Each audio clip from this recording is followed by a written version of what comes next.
my name is Kara, and I run a daycare business out of my house.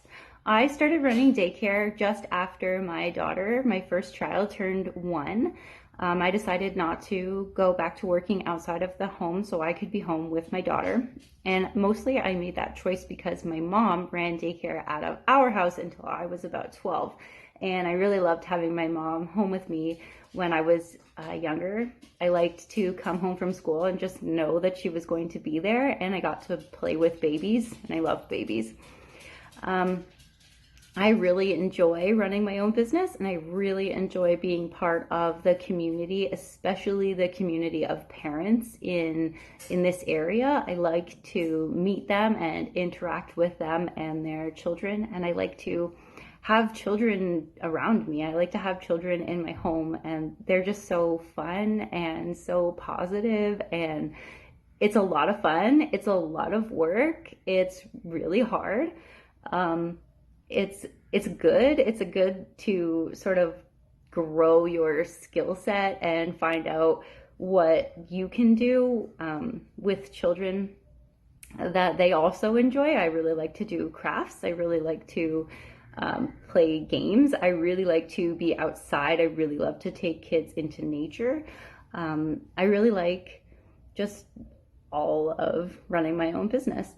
The hardest part, I think, about running my own business for me is that it's hard for me to lay down the law. It's hard for me to enforce the rules, to not see people and feel bad that I have to tell them that they have to pay to come to take care, or to tell them that they need to come and pick up their children when they say they're going to. It's hard for me to do that. It's hard for me not to empathize with their situation and to be more of a business-minded person instead of another parent who understands what they're going through. But I think that running my own business has changed that about me in a positive way, that I can sort of see the business side of things, that I can enforce my own policies, my own rules, and make sure that people are not taking advantage of me. And I think that that is a great part of running my own business for me, because nobody wants to get taken advantage of. I really love just being part of the community around here. I really love supporting other parents. And right now, during this pandemic, it's been really hard for me to find business. I was on maternity leave before we went into lockdown with my second child, and I was not taking kids. And when I opened my business back up, we were just going into the second wave, and there's nobody that's looking for daycare because people are scared. People are scared of taking their kids out. And I understand that, because as a mother, I have my own two children, and I don't want to send them out in the world into a possibly dangerous situation. But it's really hard when you can't run your business because of outside factors. External factors are making it so that I cannot do my job. And that is really hard. I would like to still be supporting children. I cannot take as many kids as a center. I think that I have a safe environment, that I can control more about my environment than a big center can. And in Ontario, we actually have the highest childcare costs, and I'm allowed to charge whatever I want. So I can charge less than a normal center would charge for childcare. And I think that that is a really valuable asset to our community, that people run daycare out of their homes and they charge less. They give more one-on-one time to your kids. They have a safer, cleaner environment. And I just think that that is really valuable, especially at this time. It's just also really hard to send your kids out there. And I understand that as a mom. I understand where people are coming from.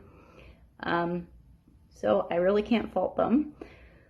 I guess the pandemic has not affected my family that much, other than I cannot work, and we are so thankful. We are so grateful that that is the way it is for us.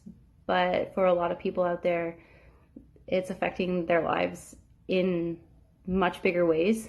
And I'm just so sorry that we're going through this.